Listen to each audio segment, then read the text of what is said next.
Bona abafana bakithi kuleli sonto bafethu kuzomele i-Sundowns ike ijabule ijabuliswe i-GNU. Siyazi-ke bafowethu ukuthi the last time i-Kaizer bafethu idlala ne-Orlando Pirates yashawa kabuhlungu bafowethu i-Kaizer ishawa ngo-3-0.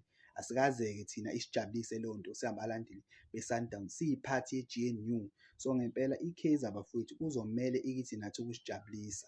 Izomele ukuthi ithi usijabulise iphinde futhi isenzele umsebenzi wethu ube lula ekutheni sinqobe iligi.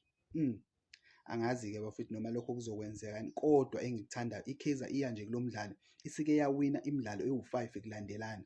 Ngiyacabanga-ke lokho ukuthi kuzobanikeza ugqozi abafana ekuthenini bephushe ngempela and nentshebe le emapalini ibuyile bafowethu. So i-Kaizer bafowethu inalo ngempela ithuba lokuthi ingawunqoba lo mdlalo. Asazi-ke bafowethu ukuthi i-Pirates yona izothini. Siyazi laphana kunabadlali abafana no-Aphulisi Mofokeng